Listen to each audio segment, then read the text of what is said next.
What's up, YouTube? Today I am back after a little hiatus, had some stuff going on, but we're coming back though with more content. Hoping to get a mock draft and my Pro Bowl picks out soon, so those should be out this week. But today we are looking at my tight end rankings for the 2023 draft, so let's hop into it. Starting off at number one, I have Michael Mayer out of Notre Dame, and this guy is pretty easily the one. You have some people who say Sam Laporta, the very rare less than percent Dalton Kincaid people. But Michael Mayer is an incredible talent. And it's crazy to think that, out of, the past 3 years and the next year, he's probably still the third only best tight end from these classes. But that's no disrespect to Michael Mayer. He is a great talent, as I said.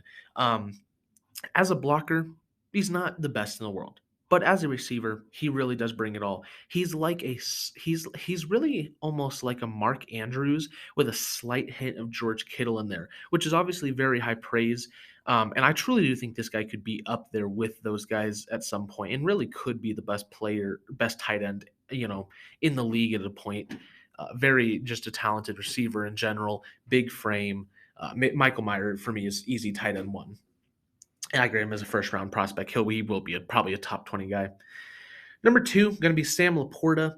Similar frame to Michael Mayer, however, different play style. These Iowa tight ends, they have their own play style almost, all the time. Noah Fant, much more of a receiver. TJ Hawkinson, receiver. But then you look at George Kittle, who's very different from those two. I'd say Sam Laporta is almost a combination of the two, which is now, two tight ends I've compared to George Kittle. Not to say they will be George Kittle, in terms of how good he is after the catch or with blocking, but just through the idea that they're definitely guys that, once they get the ball, they certainly can just hit the ground and go. Not the receiver Mayer is. I could very much see Laporta going first round. I don't think he will. That's not where I have him graded, but I could very well see a team really liking him and taking him. He is a talented player. Again, not Meyer, but receiving is there. He's a nice, go get it, hit the ground hard type guy. Still a very talented tight end for sure. Number three, going to be Dalton Kincaid for me out of Utah, who had a very good season. And that's considering the fact that he does share a lot of reps with Brant. I don't know if it's Keith or Kuth, but I'm going to say Keith.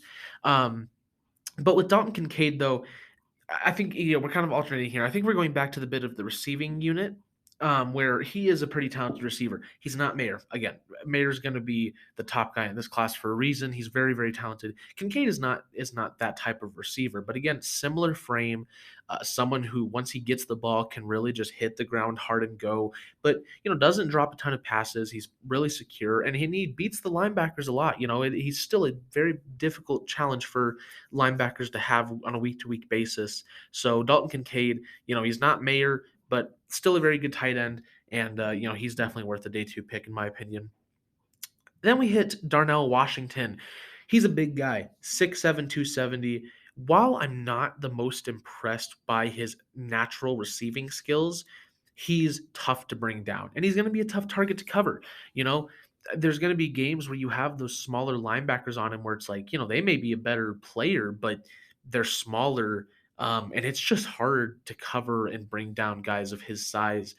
Beyond his size, he's pretty athletic as well. I mean, he's fast. He may be big, but he's fast as well. And so that combination alone is enough to just make it worthwhile to go after him. Think of a guy like Jelani Woods from last year, where he wasn't necessarily the greatest receiver in the world, but just the size and the athleticism that he brought. Kind of the same thing with Darnell Washington from this year. I do think he has a higher ceiling than Jelani Woods, who I was high on. He was my tight end too. However, I do also think he has a much lower floor. Um, my projection for him is second to fifth round because, even though there's a lot of people that love this guy, while he could go high, there's definitely some team that'll probably take him higher. There's absolutely a chance he kind of falls because again, it's really a traits based thing. It's this guy's. He's big. He's athletic. He's decent after the catch. As a receiver, not all that impressive, but just the size alone puts him up here at four. Number five, going to be Josh Weil, and a weird combination as a prospect, where 6'6", 250. I believe, is a super senior now. I think he's been, playing for 5 years. Um, Josh Wiley, I don't know if it's Weil or Wiley, is interesting because he's a big guy, he's athletic, and he can go up and get it. This guy is almost like basically a receiver. I wouldn't be surprised if some team tries to use him at receiver. The main reason he's played tight end is simply just because of his size. If this guy was 6'4", 220, he would absolutely be a receiver with the way he plays, which is also at the same time the concern because as a tight end, and again, maybe some team tries to use him more as a receiver, but as a tight end, you have to be able to block. And plain and simple, he's not a very good blocker. Better than a lot of receivers, but he's not good at blocking when it comes to other tight ends in this class. Now, he's still higher for me, right? Still an early day 3, late day 2 guy for me because the receiving talent alone it's very good. It's not again not Mayer, but he is probably the second or third best receiving tight end in this class. But the blocking ability drops him a little bit. He's a bit of an older prospect. He's had issues finding his groove at time. I think he has a very specific fit in the NFL, and if he gets that fit, he could be a pretty good player. But besides that, he's kind of one dimensional away. Number 6 is going to be Theo Johnson from Penn State. Another guy where, he's big, but he's athletic. And while I'd say he's a bit of a better blocker than Josh Wiley, he's not the receiver that Wiley is.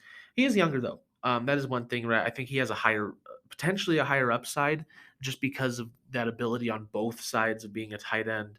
Had a very good year for Penn State this year, and that's with Sean Clifford throwing the ball. So really, I mean, Theo was the main or second main target for that offense, and they still had an issue stopping him. So while he's not in the top tier of tight ends this year, he's young, he's got size, he's athletic. I think he's a better blocker than a guy like Wiley, for example. This guy is definitely someone that I would be very willing to take, early day 3. I think could be a worthwhile pickup, one of those tight ends that turns into a pretty solid backup or maybe even a low tier starter. Number 7, going to be Payne Durham out of Purdue, who also had a pretty good year this year with Aiden O'Connell and that Purdue offense. Uh, you know, he's again, we're getting into that kind of those guys where it's like they're not elite receivers and they're not elite blockers. They're just kind of solid at both. I'd say Durham's a better blocker than he is receiver. That's really what you break a tight end down to at the end of the day. And, if you're at this point where it's like, you're early day 3, you're really just looking for tight ends that are just going to help contribute depth, be good blockers. And that's what Durham is to me. Good size, he's a solid blocker and he can run out on on the little short routes and go get a reception if you need him to. I think that's his role. I think he would do it really well, and I think that's about what he's worth. So for me, that lands him right here at 7. Number 8 going to be Brant Keith is what I'm saying. It might be Kuth, no idea. Out of Utah, one of the smaller tight ends in this class, but that does lend himself to being, pretty speedy. Not receiver speedy. He's not Josh Wiley, but I'd say there's some comparatives there where he's definitely a better receiver than some of these other guys in the class. He also lacks as a blocker. Now, he's not a bad blocker by any means. The main reason why he's down here is because he's just really struggled to ever find consistency in his college career. He's a senior. He's not the biggest of guys. It's weird with him. I mean, you see my projection down there. I think he could go as early as day, 3rd round. I also think he could go undrafted. It's really uncertain with him. I have a day 3 grade on him because I think he's a worthwhile guy picking up, right? Even though he's undersized, he's not, necessarily an elite receiver, and he's a little at blocking at times. I still think it's worth picking up, at some point in the draft. He's still my 8 tight end. So, again, I think worth picking up, day 3, but I don't know if I have all that much hope that he's going to ever become like a starter or elite at that. Number 9, going to be Tucker Kraft out of I almost said San Diego, South Dakota State, the Jackrabbits. And again, we're kind of just at that point where it's like these guys should add nice depth. Tight end's a pretty safe position in the NFL. Your chances of getting at least a solid backup are pretty high, and I think that's just kind of what you're doing at this point.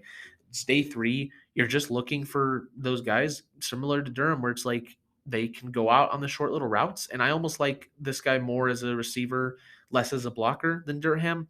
Um, which is why he's lower, right? Because that's what I said, right? You're looking for guys that can add the depth and blocking at this point, but still a very solid pickup, I think, would be for Tucker Craft. Good size, decent blocker, decent receiver. That's about where you're looking for and what you're going to get at this point. And then number 10 is going to be Cade Stover out of Ohio State. And again, it's kind of the same thing I've been saying with a lot of these guys. I do think he is a better blocker, and he's definitely lacks as a receiver in a lot of ways. He has a lot of heat taken off of him in the receiving game because of who's around him, and just kind of the way Ohio State runs their offense with their tight ends. I'm just not expecting anything from him. Again, he will be nice depth that can block decently in the NFL level, so he'll kind of stick around. But I just don't see nothing more from him, and I don't think you're asking for much more. It's kind of the same assessment with a lot of these guys, but it's really at the end of the day, I don't see them being anything special. Just kind of solid depth to add to the NFL rosters. Looking at some honorable mentions here that didn't quite make it. Jaleel Billingsley, really, I mean, just been disappointing most of his college career. Transferred to Texas, still wasn't much better this year. Very athletic guy, could be a great receiver, but he just isn't. Jaheim Bell, almost the same thing, except just much less hype surrounding him.